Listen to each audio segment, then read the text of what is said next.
Varicose veins కి సరైన చికిత్స కోసం సంప్రదించండి ఎవిస్ హాస్పిటల్. నమస్తే రమ్మగారు. నమస్తే జయ. ఏదైనా చందమామ కథ చెప్పండి రమ్మగారు. 70s 80s వచ్చి ఉంటుంది.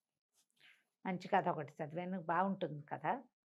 ఒక ఊళ్ళో ఓ రామనాథం గారిని ఒక ఆయన ఉండేవారు, భార్య భర్త. ఓకే. అయితే రామనాథం గారికి ఏవో పాట పాడుకుంటూ ఉండేవాడు, సంగీతం మీద ఆసక్తి. వాళ్ళ ఆవిడ చెవులు మూసుకునేది. ఇష్టం లేకనా? ఎంతసేపు ఇలా పెదాలు పాడతావు అనేది, నువ్వు నీ పాట అనేది. చుట్టుపక్కల వాళ్ళు కూడా ఏం పెద్ద ఆసక్తిగా చూపించేవాళ్ళు కాదు. కానీ ఆయన పాడుకుంటూ ఉంటే ఒక ఆత్మానందంగా ఉండేది. ఒకళ్ళకు ఉంటుంది కదా, ఏదో ఒకటి పాడేవాడు. ఆయన నువ్వు పనులు మానేసి పాట పాడుతున్నావు అనేది, లేకపోతే నీ పాట వినలేక వస్తున్నావు అనేది. అయినా కూడా పాపం ఆయన సోలు డెడ్ కాలేదన్నమాట, పాడుకుంటూనే ఉండేవాడు. అయితే ఏమైందట, ఆయన పాటని పెద్దగా పరిగణనలోకి తీసుకోగలిగే పాటగా ఎప్పుడూ లేదు ఆయన జీవితంలో. చుట్టుపక్కల వాళ్ళు అలాగే లలాయి పదాలు పాడతాడు అలా అనేవాళ్ళు.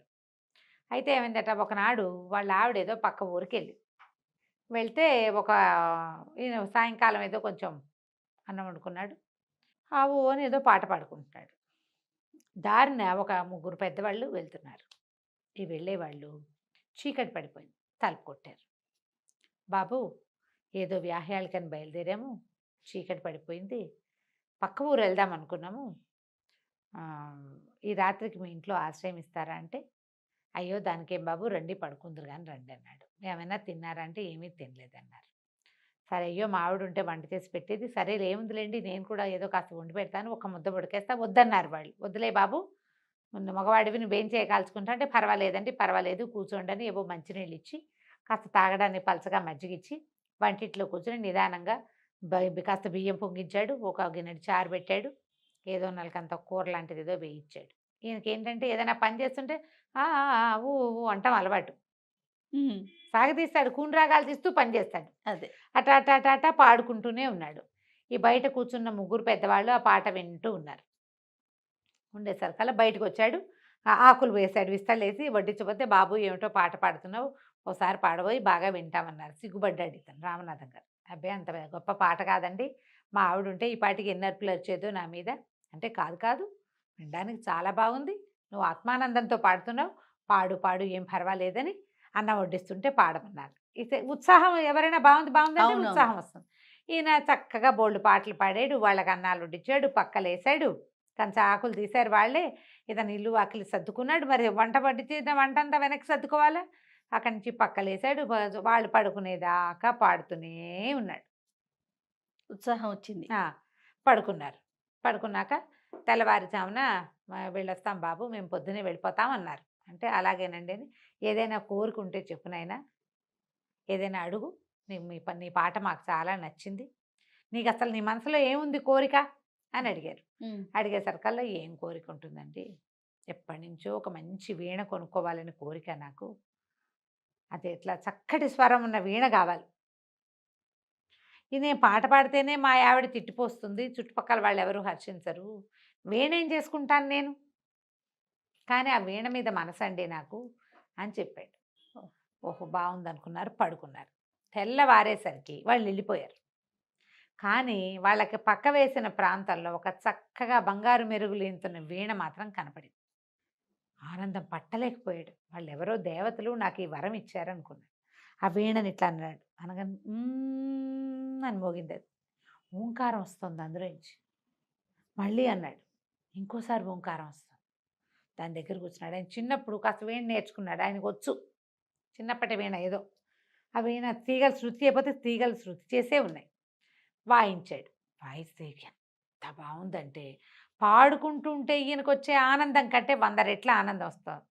అప్పుడే వాళ్ళ ఆవిడ పక్క ఊరు నుంచి వచ్చి సంచి చేత్తో పుచ్చుకుని లోపలికి వస్తూ అట్లా మెస్మరైజ్డ్గా చూస్తూ ఉండిపోయింది. ఆవిడికి కూడా నచ్చింది. ఏమీ అనలా, ఎంత బాగుందయ్యా అంది.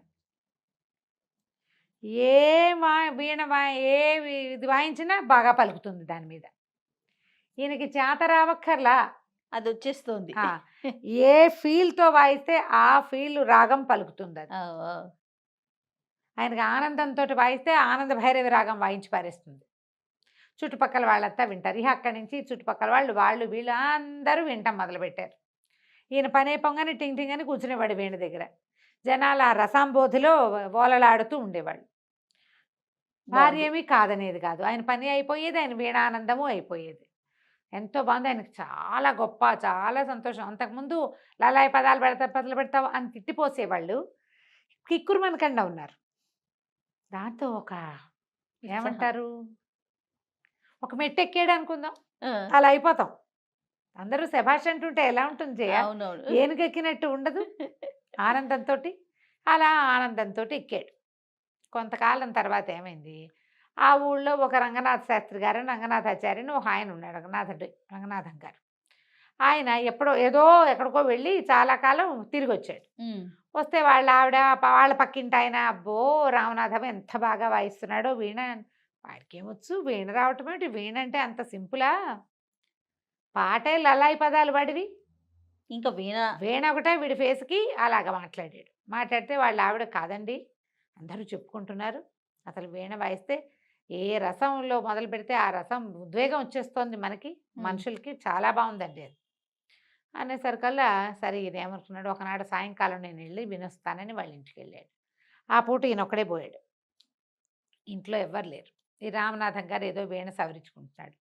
ఏమిటో నువ్వెంతో బాగా వాయిస్తున్నావుట, మరి ఏదైనా ఒకటి వాయిచ్చు వింటామన్నాడు. అనేసరికల్లా అంతకుముందు ఈ రామనాథం గారికి తెలిసి రంగనాథ శాస్త్రి ఎప్పుడూ ఇతన్ని విమర్శించబడి, ఆయన ఒక పాటి గాయకుడు, ఆ ఊళ్ళో పేరెన్నిక కన్న గాయకుల్లో ఆ రంగనాథం గారు కూడా ఒకడు. ఓకే. ఈ లల్లాయి పదాలు వేసుకుని ప్రతి కచేరీలోనూ తయారవుతున్నాడని అనిపిస్తుంది. మనకి ఎలా ఉంటుంది జయ, ఒక పేరెన్నిక కన్న వాళ్ళు 10 మంది ఉన్నారనుకో, ఒక అప్కమింగ్ వాడినో లేకపోతే ఏదో ప్రయత్నం చేసేవాడినో చూస్తే చిన్న చూపుగా ఉంటుంది. అవును, వీడు ఎక్కాడేమిటి మాతో పాటు స్టేజ్కి అనిపిస్తుంది. న్యాచురల్ కదా, అవును. మేము ఎంతో కష్టపడి పైకొచ్చాం, పైకొచ్చాం వీడు ఇలా వచ్చేసాడు ఏంటి అనిపించింది. అలాగూ అనిపిస్తుంది. దానికి తోడు కొంతమంది నోరేసుకుని విమర్శిస్తారు, అవును. నీ ఫేస్కి అప్పుడే నువ్వు ఎక్కేవు స్టేజ్ అని. ఈ రంగనాథం గారు ఆ తరహా మనిషి, ఆయన విద్వత్తున్నవాడే, కాకపోతే అంటాడు గబుక్కన. 2-3 సార్లు ఇతన్ని విమర్శించాడు, నువ్వు నీ లల్లాయి పదాలు అని. సరే ఈయన ఏం చేశాడు, వీణ వాయించడం మొదలుపెట్టాడు. వీణ వాయిస్తుంటే కరుణరసం ఉన్న సంగీతం, అది కరుణరసంతో వాయిస్తున్నాడు. ఈయన ఇట్లా కళ్ళు తుడుచుకున్నాడు రంగనాథం గారు. ఈయన రెట్టించిన ఉత్సాహంతో వాయించేస్తున్నాడు. క్రమంగా లాదు అశ్రువులు వచ్చేసి, ఏడుపు వచ్చేసి, ఆయన వెక్కిళ్ళు పెట్టి ఏడ్చేస్తున్నాడు. ఏడ్చి ఆయన అవతల వాళ్ళు అంత ఉద్వేగ పడుతుంటే ఇది ఆపేయాలి. ఆపట్ల అయినా ఈ రామనాథం గారు ఆపట్ల పగ తీర్చేసుకుందాం అనిపించింది ఆయనకి. వీళ్ళు నన్ను అవమానించారు, వీళ్ళ సంగతి చూడాలి అని ఇంకా టంగు టింగు టింగు టింగు వాయించేస్తున్నాడు ఆయన. ఈయన పిచ్చెక్కినట్టు ఏడ్చాడు, శోకాలు పెట్టి ఏడ్చి స్పృహ తెప్పి పడిపోయాడు. ఓకే. అప్పుడు ఆపేసరికి చుట్టుపక్కల వాళ్ళు చేరారు. అయ్యో రంగనాథం గారు పడిపోయాడని ఈయన లేవ తీసుకుపోయారు. ఈయనకు ఒక పగ తీరిన ఒక భావన వచ్చిందనమాట. వీణ పక్క పెట్టాడు, నిద్రకు ఉపక్రమించాడు. తెల్లవారేసరికి వీణ లేదు, మాయమైపోయింది. పొద్దున మళ్ళీ 11 గంటలకి జనాలు వీణ వినడానికి వచ్చేసరి పని అయిపోయాక, ఏది వీణ, వీణే లేదు. వీణ ఇంట్లో నుంచి మాయమైంది. ఓ, అప్పుడు రామనాథం గారు చెంపలేసుకున్నాడు, నాది పొరపాటు, ఆత్మానందం కోసం నేను పాడుకుంటున్నానని సంతోషించి ఆ గంధర్వులో ఎవరో నాకు ఆనందంగా ఉంటానని వేణిచ్చారు, నేను నా పగ తీర్చుకోవడానికి సాధనాన్ని చేసుకున్నాను దాన్ని. ఆయన దుఃఖపడుతుంటే కూడా నేను ఆపకుండా ఆయన స్పృహ తప్పిపోయేలాగా చెయ్యాలని పగ నాది. దేవతలు ఎప్పుడూ వాటిని సమర్థించరు. నువ్వు సంతోషంగా ఉండు, నీ సంతోషం కోసం ఏమైనా ఇస్తాం, నీ సంతోషం పక్కవాడి దుఃఖానికి కారణం కానే కాకూడదు. అందుకని ఆ వీణ మాయమైపోయింది. చిత్రవీణ చిత్రంగానే మాయమైపోయింది. ఆ తర్వాత ఆయన పాడడం కూడా మానేశాడు. కథ కంచికి మనం ఇంటికి. భలే ఉంది రమ్మగారు, చాలా బాగుంది, మంచి కథ కదా. అవునండి. నమస్తే. నమస్తే.